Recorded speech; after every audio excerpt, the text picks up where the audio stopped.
Fine लगाने के लिए न्यू तरीका एकदम आसान तरीका है भाई। आज हम लोग सिखाने वाले हैं सीलिंग में पंखा कैसे लगाएं। वीडियो देखने से पहले चैनल को सब्सक्राइब करें और बेल आइकन दबाना ना भूलें।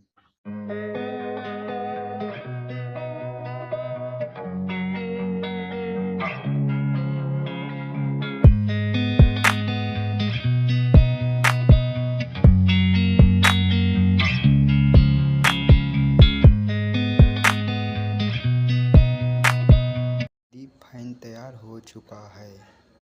वीडियो अच्छा लगे तो लाइक करना ना। अब मिलते हैं अगले वीडियो में। देखने के लिए चैनल को सब्सक्राइब कर ले, बेल